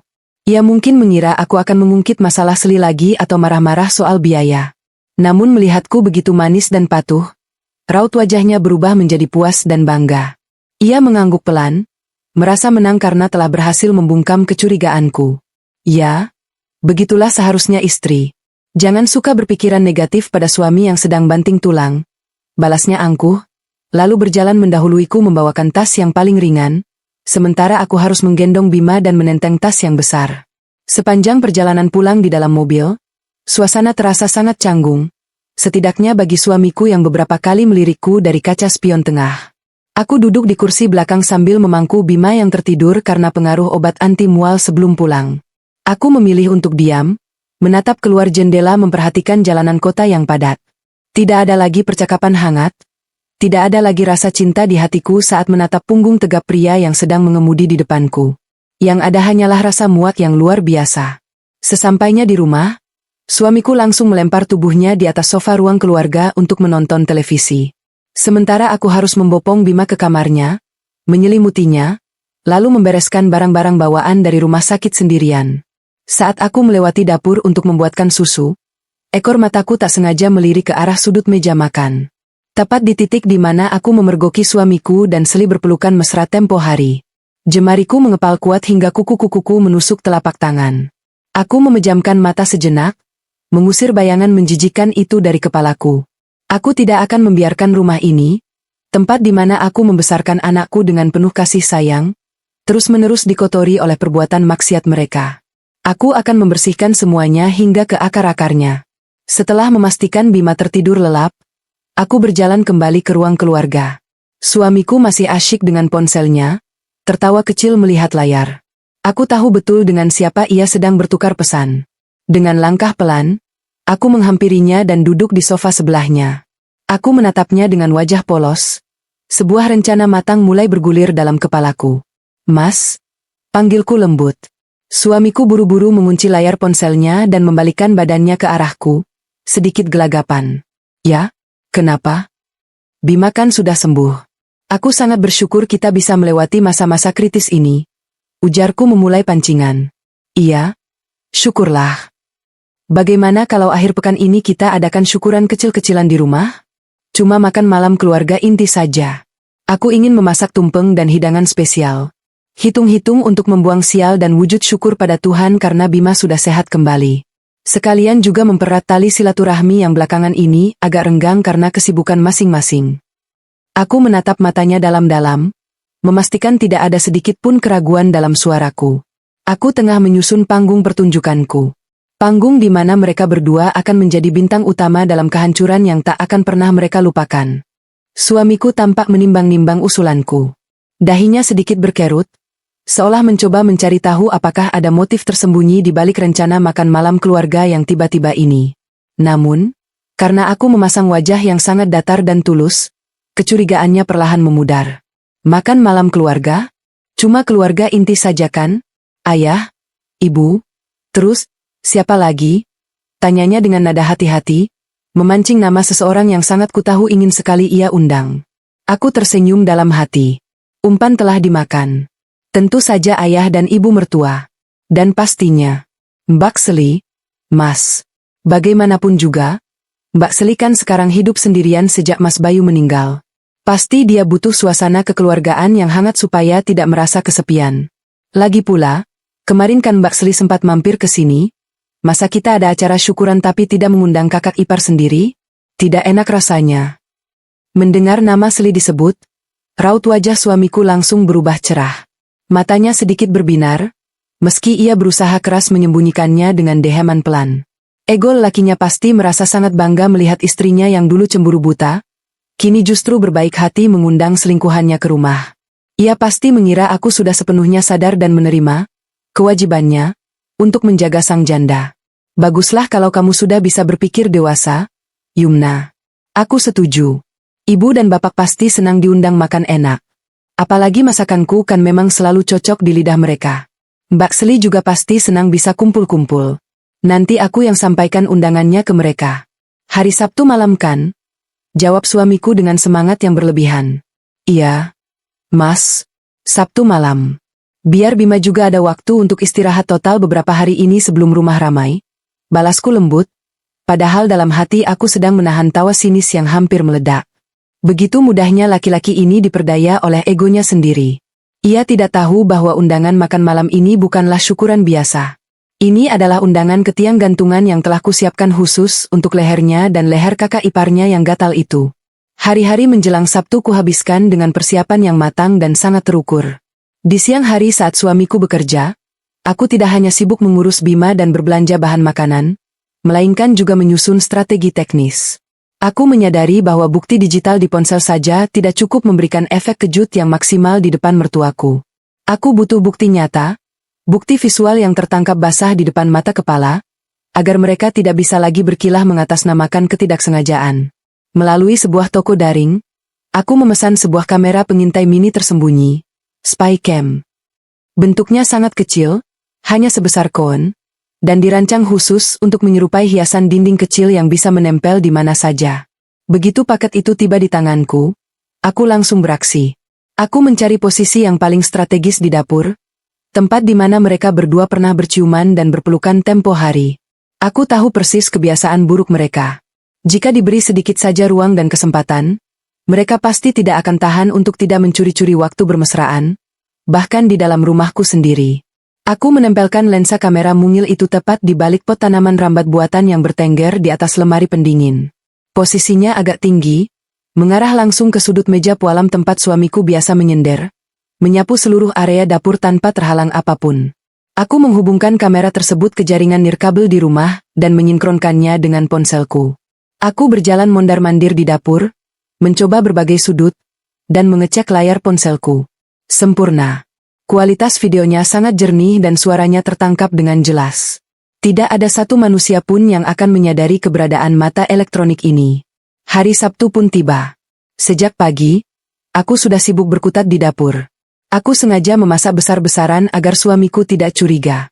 Aku membuat tumpeng nasi kuning lengkap dengan ayam goreng lengkuas, sambal goreng ati, perkedel kentang, dan urap sayur kesukaan ibu mertuaku. Aroma wangi rempah-rempah memenuhi seluruh penjuru rumah, menyamarkan aroma busuk pengkhianatan yang sebentar lagi akan kubongkar. Pukul 7 malam tepat, bel rumah berbunyi. Suamiku yang sudah berpakaian rapi dan wangi, jauh lebih wangi daripada saat ia pergi bekerja, bergegas membukakan pintu dengan senyum mengembang.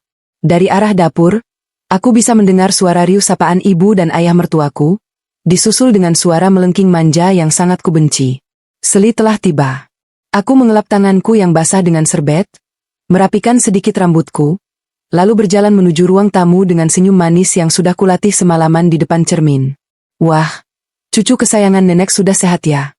Ya ampun, Bima, nenek kangen banget. Seru ibu mertuaku sambil memeluk Bima yang duduk manis di sofa. Aku menyalami ibu dan ayah mertuaku dengan sopan.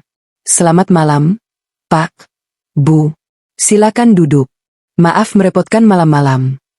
Lalu, pandanganku beralih pada sosok wanita yang berdiri di sebelah suamiku.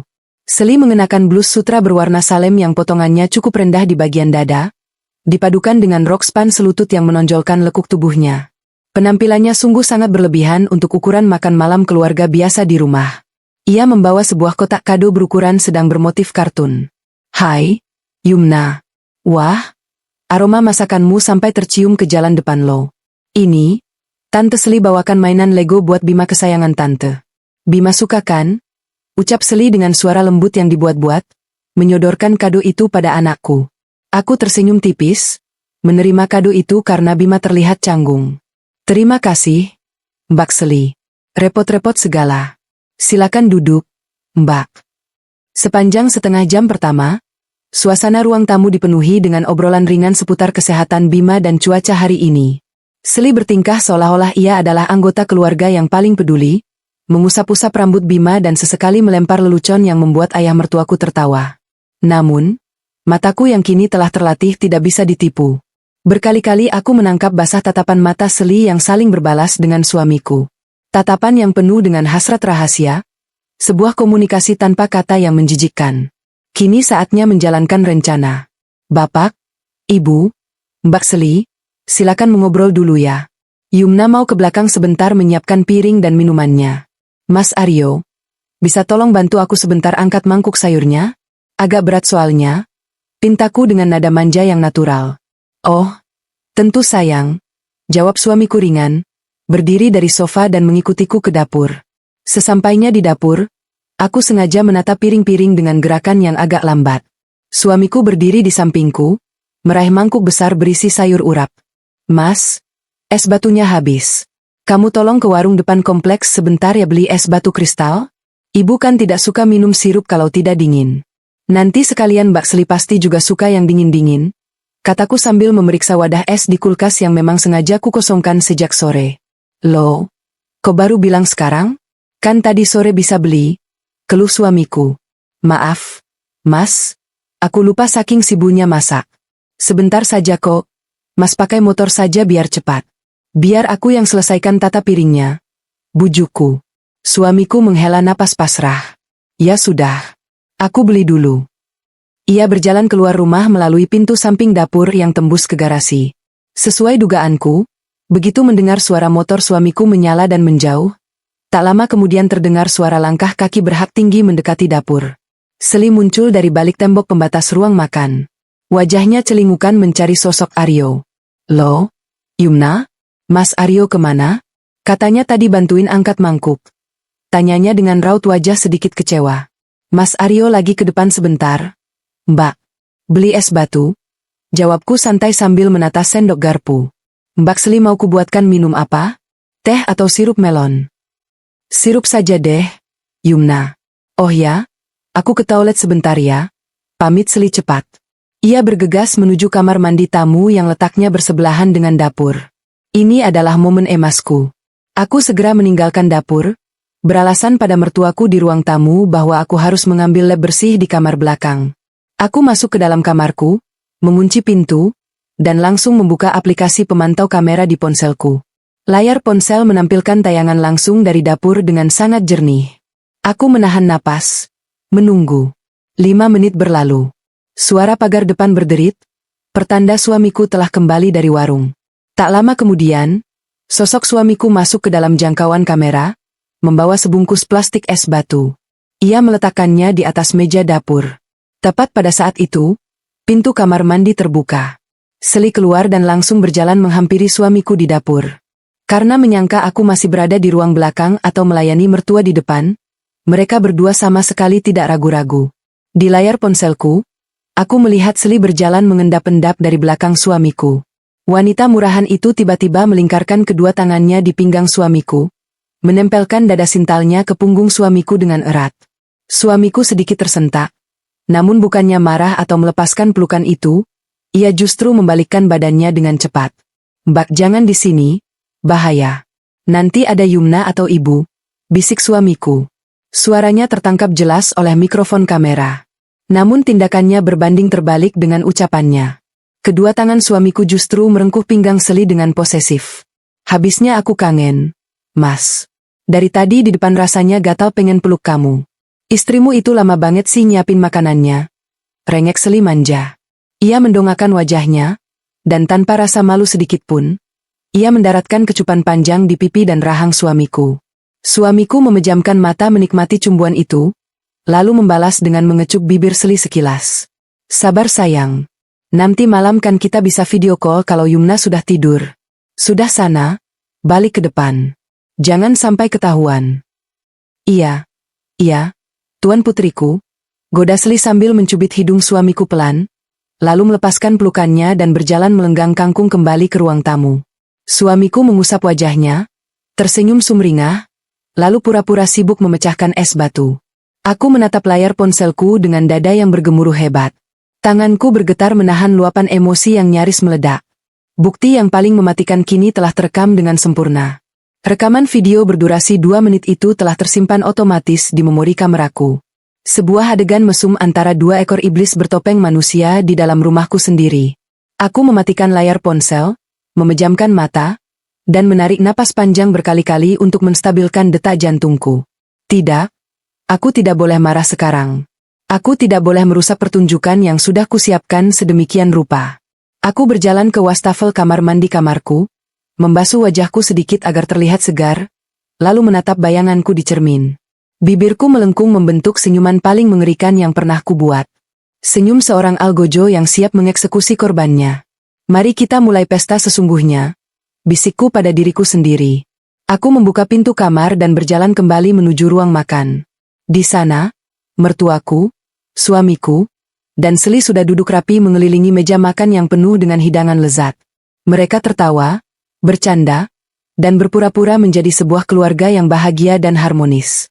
Seli duduk tepat di seberang suamiku, dan kulihat ujung kakinya yang dibalut sepatu hak tinggi diam-diam merayap di bawah meja, menyentuh kaki suamiku. Aku mengambil tempat duduk di sebelah suamiku. "Maaf ya menunggu lama. Ayo Bapak, Ibu, Mbak Seli, silakan dinikmati hidangannya. Spesial aku buatkan untuk merayakan kesembuhan Bima, dan juga merayakan kebersamaan kita malam ini," ucapku penuh penekanan di akhir kalimat, menyodorkan piring kosong kepada ibu mertuaku. Malam ini, di atas meja makan ini, tumpeng nasi kuning bukanlah satu-satunya hidangan utama yang akan kusajikan. Ada satu hidangan spesial yang akan membuat mereka semua kenyang oleh rasa malu dan penyesalan seumur hidup. Sebuah kebenaran yang akan menelanjangi kemunafikan mereka hingga ke tulang sumsum. Kalian nikmatilah makanan ini sekarang, karena ini akan menjadi hidangan terakhir yang bisa kalian telan dengan tenang. Suasana ruang makan malam ini terasa begitu hangat dan sempurna, setidaknya dari luar. Lampu gantung kristal di atas meja makan memancarkan cahaya kekuningan yang temaram, menyoroti hidangan tumpeng nasi kuning dan berbagai lauk pawa yang telah kusiapkan dengan susah payah sejak pagi. Aroma rempah dari ayam goreng lengkuas dan sambal goreng ati menguar memenuhi ruangan, menggugah selera siapa saja yang menghirupnya. Di sekeliling meja pualam ini, duduklah orang-orang yang selama ini kuanggap sebagai keluarga terdekatku. Ayah mertuaku mengunyah makanannya dengan tenang, sementara ibu mertuaku tiada henti memuji hasil masakanku. Masakanmu ini memang tidak pernah gagal. Ayam gorengnya bumbunya meresap sampai ke tulang, urap sayurnya juga pas sekali rasanya. Beruntung sekali anak laki-lakiku ini mendapatkan istri sepertimu. Kamu itu sudah cantik, pintar masak, telaten pula merawat anak yang sedang sakit kemarin sampai kurang tidur. Kamu benar-benar menantu idaman, ibu sangat bangga padamu. Puji ibu mertuaku dengan tulus, matanya menatapku penuh kasih sayang. Mendengar pujian yang dilontarkan ibunya, suamiku langsung membusungkan dada. Ia tersenyum lebar dengan penuh kebanggaan yang menjijikkan. Jelas dong, Bu. Kan aku yang pilih. Lagi pula, aku juga bekerja keras siang malam banting tulang supaya dia dan anak kami bisa hidup nyaman dan makan enak. Rumah sakit kemarin juga aku yang lunasi semua tagihannya meski harus pinjam sana-sini. Namanya juga kepala keluarga, harus tanggung jawab.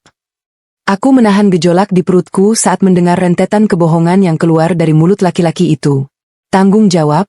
Banting tulang? Omong kosong macam apa itu? Ia melunasi tagihan rumah sakit dengan uang yang disembunyikan dariku, sementara puluhan juta lainnya ia hamburkan untuk janda di hadapanku ini. Aku menoleh perlahan ke arah kakak iparku yang duduk tepat di seberang suamiku. Wanita itu tengah memotong perlahan perkedel kentang di piringnya dengan gaya anggun yang sangat dibuat-buat. Mendengar pujian ibu mertuaku kepadaku, kulihat senyum kakak iparku sedikit menegang.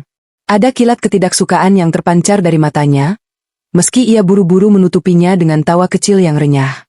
Iya, Bu. Beruntung sekali keluarganya harmonis.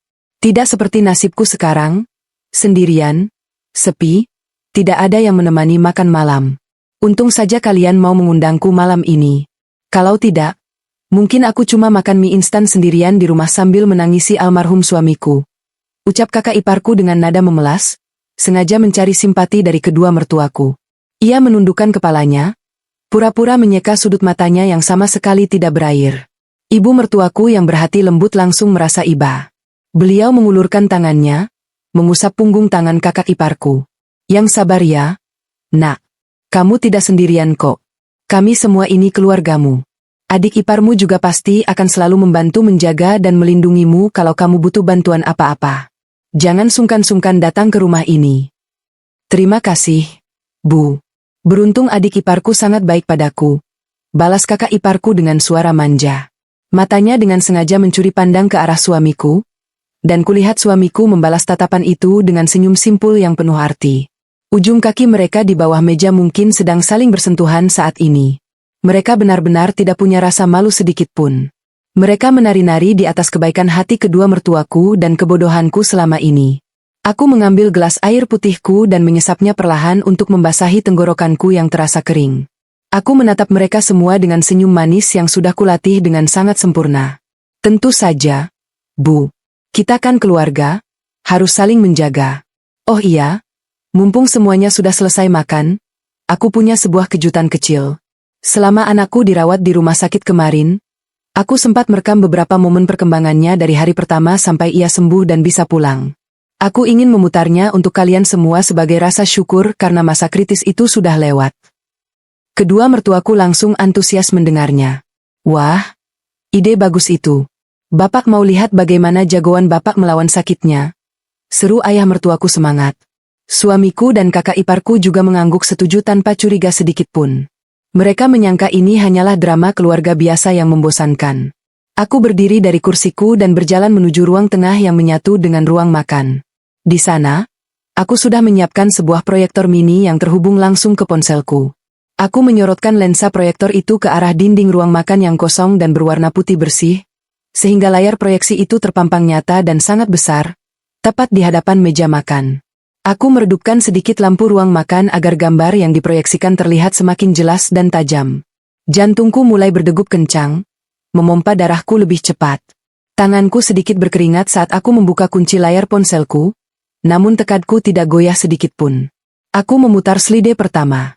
Muncul beberapa lembar foto anakku saat berada di ranjang rumah sakit. Foto pertama menampilkan wajah pucatnya dengan selang infus. Foto kedua saat ia mulai bisa tersenyum memakan buah. Dan foto ketiga saat ia memelukku sebelum pulang. Ruang makan dipenuhi dengan suara haru dari ibu dan ayah mertuaku. Kasihan sekali cucu nenek. Pucat begitu wajahnya. Lirih ibu mertuaku dengan mata berkaca-kaca. Suamiku pun berdehem pelan, mencoba memasang wajah sedih dan prihatin layaknya seorang ayah yang peduli. Tapi sekarang dia sudah sehat. Dan di balik kesembuhannya, ada sebuah cerita yang sangat menarik yang ingin aku bagikan pada bapak dan ibu malam ini. Ucapku dengan nada suara yang perlahan berubah menjadi lebih dingin dan tegas. Aku menekan layar ponselku, menggeser ke gambar selanjutnya.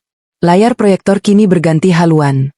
Bukan lagi foto anakku yang muncul, melainkan sebuah tangkapan layar berukuran besar yang menampilkan bukti mutasi rekening bank atas nama suamiku.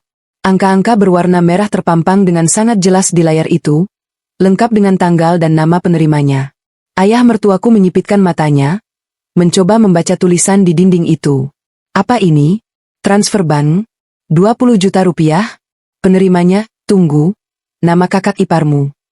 Suasana ruang makan mendadak hening seketika. Hening yang sangat mencekam. Suamiku terlonjak dari kursinya. Wajahnya yang tadi berwarna kecoklatan kini berubah pucat pasi seperti mayat. Matanya membulat sempurna. Mulutnya terbuka sedikit tanpa bisa mengeluarkan suara.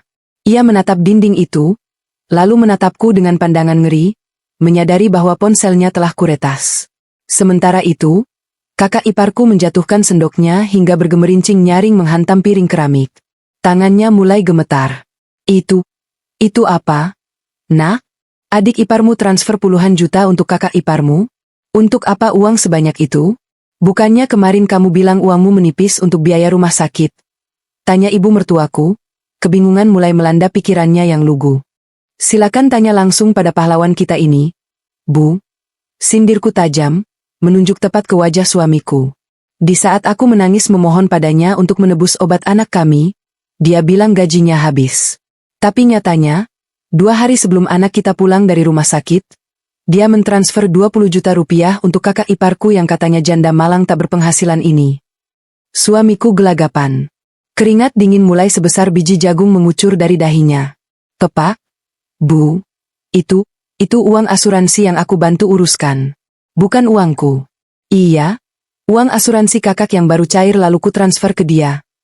Kilahnya, mencoba mencari celah kebohongan baru dengan suara bergetar. Oh, uang asuransi ya? Coba kita lihat slide berikutnya. Kataku dengan senyum sinis yang mengembang lebar. Aku menggeser layar ponselku lagi. Kali ini, layar proyektor menampilkan puluhan tangkapan layar percakapan WhatsApp antara suamiku dan kakak iparku. Ukuran hurufnya sengaja kuperbesar agar kedua mertuaku yang sudah sepuh bisa membacanya dengan sangat jelas. Barisan kalimat saling memanggil, sayang, rayuan mesum yang menjijikkan, dan ucapan terima kasih atas transferan uang yang digunakan untuk membeli tas mewah serta perawatan salon. Ayah mertuaku berdiri dari kursinya. Tangannya bertumpu kuat di atas meja, urat-urat di lehernya bermunculan. Beliau membaca baris demi baris pesan laknat itu. Napasnya mulai memburu, dadanya naik turun menahan amarah yang mulai memuncak. Ibu mertuaku menutup mulutnya dengan kedua tangan, air mata mulai mengalir deras membasahi kerutan di pipinya. Beliau menggeleng-gelengkan kepala, menolak mempercayai apa yang baru saja dibacanya. Ngong, ini semua editan. Bapak, Ibu, jangan percaya. Dia sengaja menjebakku karena cemburu buta. Teriak kakak iparku histeris. Ia berdiri dan mencoba menutupi cahaya proyektor dengan kedua tangannya. Namun usahanya sia-sia karena gambar itu tetap menembus tubuhnya. Aku tidak pernah mengirim pesan seperti itu. Dia memfitnahku. Memfitnahmu. Suaraku meninggi, memecah kepanikan mereka. Kalian pikir aku bodoh? Kalian pikir aku cuma perempuan buta yang bisa kalian permainkan di belakang punggungku? Aku melangkah mendekati meja makan, menatap kedua pengkhianat itu dengan tatapan membunuh yang paling tajam. Jika bukti tulisan belum cukup untuk membuktikan bahwa kalian adalah sepasang binatang pemuas nafsu, mari kita lihat bukti yang bergerak. Tepat 30 menit yang lalu, di rumah ini, di bawah atap ini. Tanpa membuang waktu, aku memutar video rekaman dari kamera tersembunyi yang baru saja kusimpan dari dapur tadi. Video itu diputar dengan resolusi tinggi. Di layar dinding, terpampang jelas sosok suamiku yang baru kembali membawa es batu, disusul dengan kehadiran kakak iparku dari arah kamar mandi. Dan tepat di hadapan kedua orang tua suamiku, adegan pelukan mesra dari belakang, cumbuan di pipi, kecupan di bibir, dan bisikan kerinduan untuk video call nanti malam, terekam dengan sangat nyata tanpa bisa disangkal. Suara desahan manja kakak iparku menggema di ruang makan, menghancurkan sisa-sisa kehormatan yang ia miliki. Brak! Ayah mertuaku menggebrak meja dengan sangat keras hingga beberapa gelas air terguling dan pecah berserakan di lantai. Wajah pria parubaya itu merah padam, matanya menyiratkan kemurkaan yang tak terkendali. Beliau berjalan cepat memutari meja makan dan menghampiri suamiku. Tanpa sepatah kata pun peringatan, ayah mertuaku mengayunkan telapak tangannya yang besar dan kasar. Plak! Sebuah tamparan super keras mendarat telak di pipi kiri suamiku. Bunyinya begitu nyaring, membuat suamiku terhuyung ke belakang dan menabrak kursi hingga terjatuh ke lantai. Sudut bibirnya langsung robek dan mengeluarkan darah segar. Suamiku memegangi pipinya yang memerah, matanya nanar menatap ayahnya sendiri dengan ketakutan yang luar biasa. Anak durhaka. Anak tidak bermoral. Binatang kau. Maki ayah mertuaku dengan suara menggelegar yang menggetarkan seluruh isi rumah. Istrimu sedang bertaruh nyawa merawat anakmu yang sakit, dan kau malah berzina dengan istri kakakmu sendiri. Di mana otakmu? Di mana didikan agama yang Bapak ajarkan selama ini? Ibu mertuaku menangis histeris. Beliau berjalan sempoyongan mendekati kakak iparku yang kini sudah berdiri merapat ke dinding, gemetar hebat seperti daun ditiup angin badai. Ibu mertuaku menatap wajah janda itu dengan pandangan jijik yang sangat mendalam. Kamu wanita tidak tahu diri. Anakku yang pertama baru saja meninggal, tanah kuburannya belum juga kering. Tapi kamu sudah menggoda adik iparmu sendiri? Kamu hancurkan rumah tangga orang yang merawatmu? Kamu memakan uang haram dari penderitaan cucuku? Jerit ibu mertuaku pilu. Dan dengan sisa tenaga yang dimilikinya, ibu mertuaku menampar pipi kakak iparku tak kalah kerasnya. Plak! Kakak iparku menjerit kesakitan. Ia memegangi pipinya yang kini dihiasi cap jari kemerahan. Riasan wajahnya luntur oleh air mata ketakutan. Ibu, ampun. Bu, aku hilaf, aku kesepian. Bu.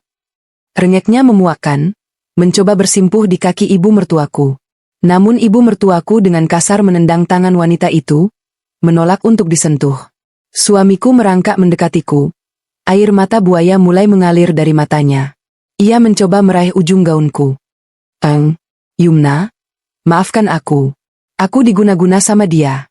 Aku tidak sadar apa yang kulakukan. Kumohon, maafkan aku demi anak kita. Aku janji tidak akan mengulanginya lagi, sayang. Aku menepis tangannya dengan kasar, seolah membuang kotoran yang menempel di bajuku. Aku menatapnya dari atas ke bawah dengan pandangan merendahkan yang tak terlukiskan. Segala rasa cinta yang pernah kumiliki untuknya telah menguap tanpa sisa, digantikan oleh rasa muak yang tak berujung. Aku berjalan menuju laci meja hias di sudut ruangan, mengambil sebuah amplop coklat tebal yang sudah kusiapkan sejak kemarin, lalu berjalan kembali ke hadapan suamiku yang masih bersimpuh. Tanpa belas kasihan, aku melemparkan amplop coklat itu tepat ke wajah suamiku. Lembaran-lembaran kertas di dalamnya berhamburan keluar, menimpa kepalanya dan berserakan di lantai. Di bagian paling atas kertas tersebut, tercetak dengan sangat jelas kop surat dari pengadilan agama setempat. Tidak ada kata maaf untuk pengkhianat sepertimu. Itu adalah berkas gugatan cerai dariku. Mulai malam ini, detik ini juga, angkat kakimu dari rumahku dan bawa serta janda murahanmu ini. Rumah ini adalah atas namaku, dari uang peninggalan orang tuaku. Kalian berdua, keluar dari sini sekarang juga, teriakku dengan suara lantang dan penuh kemenangan. Malam ini, kebenaran telah sepenuhnya menelanjangi mereka, menyisakan aib dan kehancuran yang tak akan pernah bisa mereka perbaiki lagi. Kekacauan di ruang makan malam itu menjadi akhir dari segala kepalsuan yang menyelimuti hidupku. Teriakan pengusiran yang kulontarkan menggema memecah keheningan malam, menyisakan isak tangis memalukan dari dua manusia rendahan yang kini meringkuk di lantai rumahku. Setelah aku melemparkan berkas gugatan cerai itu, suamiku tak henti-hentinya memohon ampun. Ia bersujud di kakiku, meratap dan memukul dadanya sendiri, bersumpah bahwa ia masih mencintaiku dan anak kami. Namun, hatiku sudah mati. Tangisannya terdengar seperti dengungan nyamuk yang mengganggu telingaku. Ayah mertuaku, yang masih tersengal-sengal menahan amarah, tidak membiarkan drama itu berlanjut. Beliau menarik kerah ke meja suamiku dengan kasar, memaksa pria itu berdiri. Jangan mengotori rumah menantuku dengan air mata palsumu. Bapak malu punya anak laki-laki sepertimu. Mulai malam ini, Bapak coret namamu dari kartu keluarga. Jangan pernah panggil Bapak ayah lagi. Bentak ayah mertuaku tanpa ampun. Sementara itu, kakak iparku yang tak henti-hentinya merengek minta diampuni, diseret keluar secara paksa oleh ibu mertuaku. Pergi kamu perempuan pembawa sial. Jangan pernah menampakkan wajahmu lagi di hadapan keluarga kami. Kami akan mengurus penarikan semua harta almarhum anakku yang selama ini kamu nikmati. Kamu tidak pantas mendapatkan sepeser pun karena kamu sudah berzina. Ancam ibu mertuaku dengan suara serak namun sangat tegas. Di malam yang dingin itu, kedua pengkhianat itu diusir dari rumah tanpa membawa apa-apa selain rasa malu yang menempel di sekujur tubuh mereka. Ayah dan ibu mertuaku berkali-kali memelukku, meminta maaf atas kelakuan bejat anak mereka, sebelum akhirnya pulang dengan hati hancur. Setelah pintu rumah terkunci rapat, aku bersandar pada daun pintu, menarik napas dalam-dalam. Tidak ada air mata yang jatuh. Yang ada hanyalah perasaan lega yang luar biasa. Beban berat yang selama ini menghimpit dadaku akhirnya terangkat seutuhnya. Hari-hari berikutnya berlalu layaknya badai yang menyapu bersih segala kotoran dalam hidupku. Proses perceraian berjalan dengan sangat cepat dan tidak memberikan celah sedikit pun bagi suamiku untuk berkelit. Di ruang sidang pengadilan agama, ia mencoba membela diri, menyewa pengacara murah untuk memperebutkan hak asuh anak dan harta Gonogini. Ia beralasan bahwa ia adalah ayah yang baik dan aku adalah istri yang terlalu keras. Namun, bukti yang kubawa terlalu telak dan menghancurkan. Di hadapan majelis hakim, aku membuka kembali semua rekaman kamera tersembunyi, ratusan lembar tangkapan layar percakapan mesum, bukti mutasi puluhan juta, hingga reservasi hotel tempat ia bersetubuh dengan janda kakaknya saat anak kandungnya kritis di rumah sakit. Wajah suamiku pucat pasi, tak berkutik saat hakim mencecarnya dengan pertanyaan-pertanyaan tajam. Bukti-bukti itu membungkam mulutnya dan mulut pengacaranya selamanya. Keputusan hakim sangat berpihak padaku. Aku mendapatkan hak asuh penuh atas anakku tanpa syarat. Dan yang lebih memuaskan lagi, hakim mengabulkan seluruh tuntutan pembagian harta Gonogini yang kuajukan. Mengingat suamiku terbukti melakukan perselingkuhan yang merugikan mental dan finansial keluarga, serta menelantarkan anak, seluruh tabungan bersama kami dan 2 buah mobil yang kami miliki diserahkan penuh kepadaku sebagai kompensasi dan jaminan masa depan anak kami. Suamiku juga diwajibkan membayar tunjangan anak setiap bulannya dengan jumlah yang cukup besar, yang akan dipotong langsung dari gajinya melalui pihak perusahaan tempatnya bekerja. Nasib laki-laki pengkhianat itu benar-benar hancur lebur. Skandal perselingkuhannya yang menjijikkan dengan kakak iparnya sendiri entah bagaimana menyebar luas hingga ke telinga atasan dan rekan kerjanya di kantor. Ia menjadi bahan gunjingan dan cemoohan setiap hari. Merasa malu dan tekanan mental yang berat, kinerjanya menurun drastis, hingga akhirnya perusahaan memutuskan untuk memecatnya secara tidak hormat.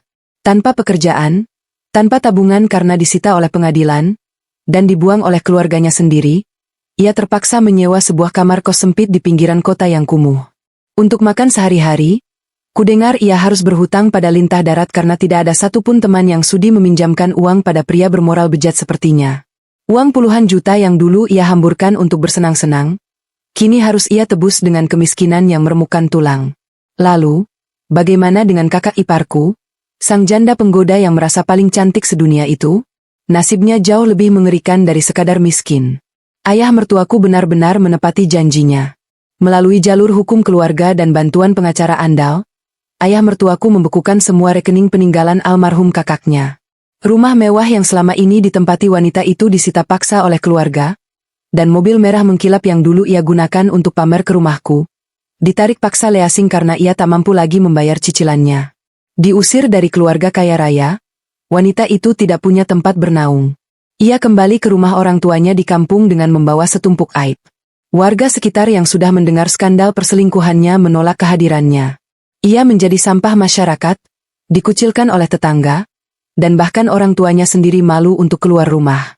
Tidak ada lagi gaun sutra, tidak ada lagi perawatan salon puluhan juta, dan tidak ada lagi wajah mulus yang bisa ia sombongkan. Karma telah menampar wajah cantiknya dengan sangat keras, mengubahnya menjadi wanita buangan yang membusuk dalam penyesalan seumur hidup. Mereka berdua telah menuai apa yang mereka tanam, badai penderitaan yang tak ada ujungnya. Setahun telah berlalu sejak malam kelabu di ruang makan itu.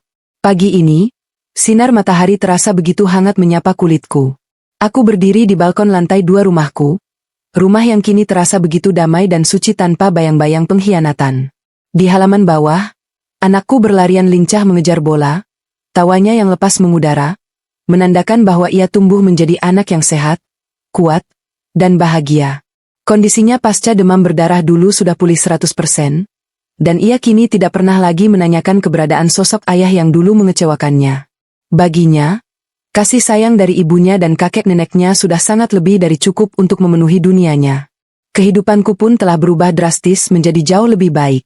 Dengan modal dari harta gonogini dan tabungan yang kumiliki, aku memutuskan untuk membuka sebuah usaha catering makanan rumahan. Bakat memasakku yang dulu hanya dinikmati oleh orang-orang tak tahu diri, kini menjadi sumber penghasilanku sendiri. Pesanan cateringku mengalir deras setiap harinya dari berbagai kantor dan acara keluarga. Aku sibuk, aku lelah, namun aku berdiri di atas kakiku sendiri. Aku memiliki penghasilan sendiri, memegang kendali penuh atas hidupku, dan membuktikan kepada dunia bahwa wanita yang dikhianati tidak akan mati kelaparan, melainkan akan bangkit menjadi ratu di kerajaannya sendiri. Sesekali, ibu dan ayah mertuaku datang berkunjung di akhir pekan, membawakan mainan untuk cucu kesayangan mereka. Hubunganku dengan mereka justru semakin erat. Mereka memposisikan diri mereka layaknya orang tuaku sendiri, terus meminta maaf atas kesalahan masa lalu anak kandungnya yang kini entah hidup menggelandang di mana. Aku memaafkan mertuaku, karena mereka tidak berdosa atas kelakuan bejat darah daging mereka. Aku meresapi udara pagi ini dengan senyum yang mengembang sempurna di bibirku. Luka itu mungkin pernah ada, sayatan pengkhianatan itu pernah membuatku berdarah hebat. Namun seiring berjalannya waktu, luka itu telah mengering dan hilang tanpa bekas. Penderitaanku saat merawat anak di rumah sakit kala itu ternyata adalah jalan pembuka dari Tuhan untuk menyelamatkanku dari pernikahan yang beracun. Kini, setiap malam saat aku merebahkan diri di kasur empuku, aku tidak lagi dihantui oleh rasa curiga atau ketakutan akan kebohongan. Aku tertidur pulas dengan hati yang tenang, memeluk anakku dengan penuh kehangatan. Pengalaman pahit ini telah mengajariku satu pelajaran yang sangat berharga, bahwa kebahagiaan seorang wanita tidak pernah ditentukan oleh ada atau tidaknya seorang laki-laki di sisinya. Kebahagiaan sejati tercipta saat kita berani membuang racun yang merusak hidup kita, dan melangkah maju dengan kepala tegak. Untuk suamiku dan kakak iparku di luar sana, aku harap kalian menikmati setiap detik neraka dunia yang kalian ciptakan sendiri. Karena di sini, di istanaku ini, aku dan anakku tengah merayakan kemenangan dan kebahagiaan yang tak terhingga. Kisah suram itu telah kututup rapat-rapat, dan lembaran baru yang lebih cerah telah kutulis dengan tinta kemandirianku sendiri. Kehancuran kalian adalah awal dari kebangkitanku, dan aku tidak akan pernah menoleh ke belakang lagi.